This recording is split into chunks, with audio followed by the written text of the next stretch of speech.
Gilas Pilipinas sa Asian, may good news. Serbia, walang pake mga kaibigan kung sino nga ba ang makakaharap sa semifinals. At Renz Abando, tuloy na tuloy ang pagsikat mga kaibigan at naging prospect na nga ngayon sa Amerika.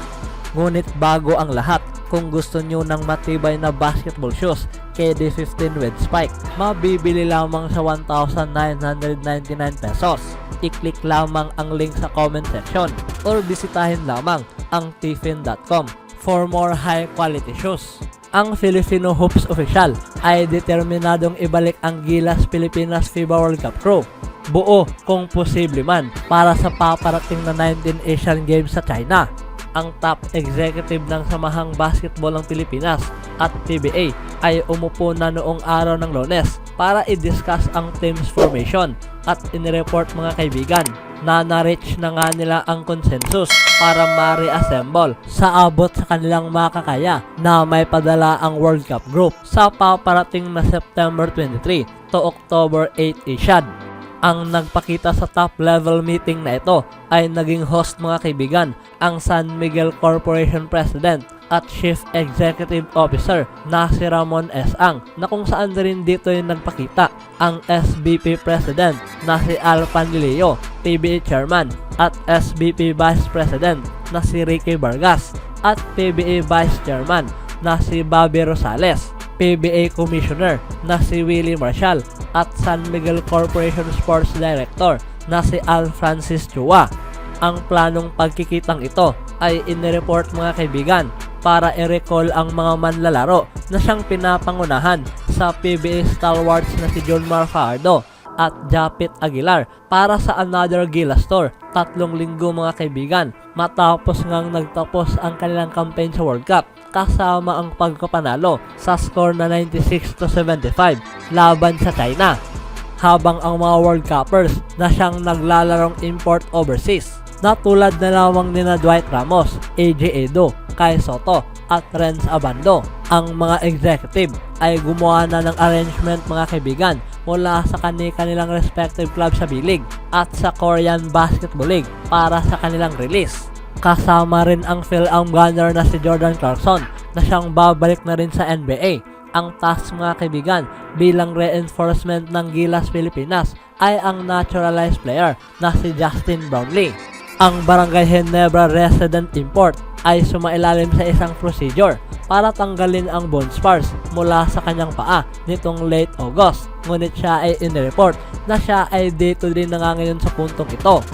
Ang 3-time PBA Best Import winner na siyang tinulungan ang Gilas na makuha ang gold medal sa Southeast Asian Games ay inaasahang magiging maayos sa panahong masisimula na ang Asian Games.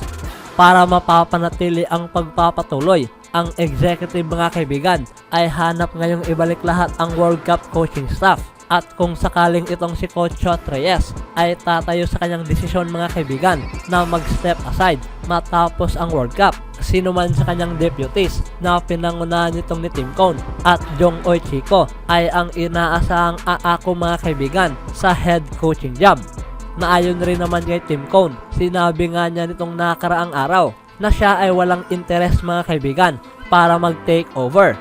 Ang SBP ay ganap ng sinubmit ang 12-man crew patungo sa Hangzhou Asian Games. Ang roster ay napabilang pa nga rin dito ang 7 manlalaro na naglaro sa World Cup na sina John Mar Fajardo, Scottie Thompson, RR Pugoy, Jamie Malonzo, Kiefer Ravena, Japit Aguilar, CJ Perez, kasama itong si Brownlee at another naturalized player mga kaibigan na si Ange Kwame. Ang posibleng maidagdag sa listahan ay itong si Chris Newsom, Calvin Oftana at Brandon Rosser. At may good news ang Gilas dahil ayon sa POC President na si Bumble Tolentino, sinabi nga niyang itong si Brownlee at Kwame mga kaibigan ay parehong eligible para mag-suit up sa Asian. Ang tanging dapat lamang nilang gawin ay ipakita ang kanilang Philippine passport. Bagaman sila ay nakapagtapos kasama ang 1-4 win-loss record at na-miss out nga nila ang kanilang 2 labang target mga kaibigan, ang Gilas World Cup performance ay nakapag-provide sa kanila ng good start or ang pagkakaroon sa kanila ng momentum para dalhin sa paparating na Asian Games. Speaking of World Cup, ang Canada at ang Slovenia ay magbabanggaan sa 2023 FIBA World Cup quarterfinals sa araw na ito sa Mall of Asia Arena, at ang Serbia mga kaibigan ay nananatiling nakatuon at hindi iaalis ang mga mata sa duelong ito.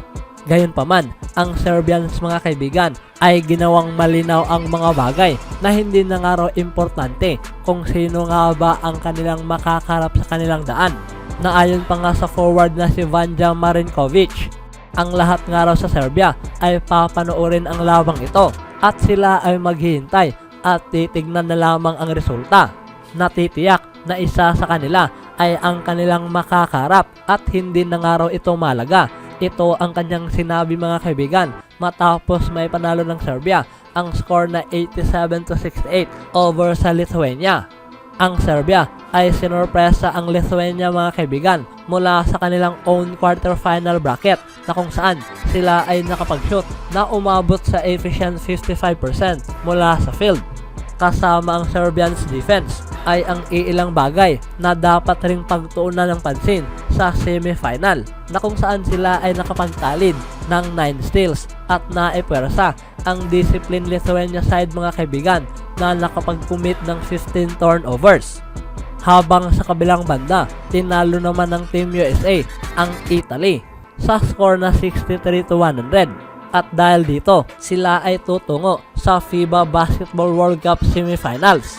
At sa kabilang banda naman, sa mundo ng professional sports, walang mga atleta ang nasecure na ang hinaharap magpakailanman, dahil ang mga batang prospect ay laging sinasapawan ang mga existing players. At ang phenom na ito ay nangyayari dahil sa napakaraming rason, sa edad, sa flexibility, fitness at iba pa. Maging ang bawat kupunan mga kaibigan ay gusto ng preskong talento mula sa kanilang squad, na kung saan gusto nga nilang ipakita at makipagsabayan mga kaibigan para patunayan sa buong mundo na pwede silang magtagumpay. At sa mundo ng basketball, isang panibagong prospect ang nakakuha ng napakaraming atensyon mula sa Amerika, dahil during sa FIBA World Cup matchup, ang 6'2" player mga kaibigan ay inagaw ang show at ang mga fans ay nagustuhan ito, maging natanggap nga nito ang napakaraming papuri para sa talented youngster. Si Renz Avando, na siyang nakatayo bilang isang 6'2" tall mga kaibigan, ay na-demonstrate ang kanyang basketball skills sa isang exciting matchup sa bawat laban ng Gilas Pilipinas. Habang ang team sa ngayon ay nabigo ang quest mga kaibigan para sa direct spot sa Paris Olympics sa susunod na taon. Ang defensive performances nitong ni Avando ay na-appreciate naman, at ang isa sa laban na nag-stand out ay kontra sa South Sudan, dahil ito ay hindi madaling trabaho na ma-overcome ang 21-point lead sa first half. Kahit na hindi pumabor sa kanila ang laban, ang drive nitong ni Avando at ang kanyang defensive abilities ay ang kuminang sa halos buong pagtatapos. Ang kahangahangang defensive efforts nitong ni Avando ay naging critical mula sa kanilang comeback attempt. Habang siya man ay hindi gumagawa ng napakaraming puntos, ang kanyang influensya naman sa laban ay naging malinaw. Dahil dito, hindi na isang sorpresa na iba't ibang mga fans mga kaibigan ay magkakaroon talaga ng sariling opinyon. Sa katunayan, isang fan ang kinumpara nga ito dito sa controversial na si Ja Morant, at sinabing siya nga raw ay magkakaroon ng more success kumpara dito kay Ja. Isa ring fan ang kinumpara ito mga kaibigan sa another basketball star, at sinabing siya nga raw ang panibago at napa-improve na Jeremy Lin. Isa ring fan ang hindi maintindihan ang hype mga kaibigan sa likod sa performance nitong ni Avando, at sinabing siya nga raw ay nararapat sa isang NBA contract matapos sa kanyang nakakalokang warm-ups. Maging isang fan ang nagsabi mula sa Amerika na siya ay isang 6'2" lamang, ngunit naging number 1 sa top blocker per game mula sa guard position sa FIBA, bago itong si Tyrese Haliburton na naglalaro lamang sa loob ng 10 minutes per game.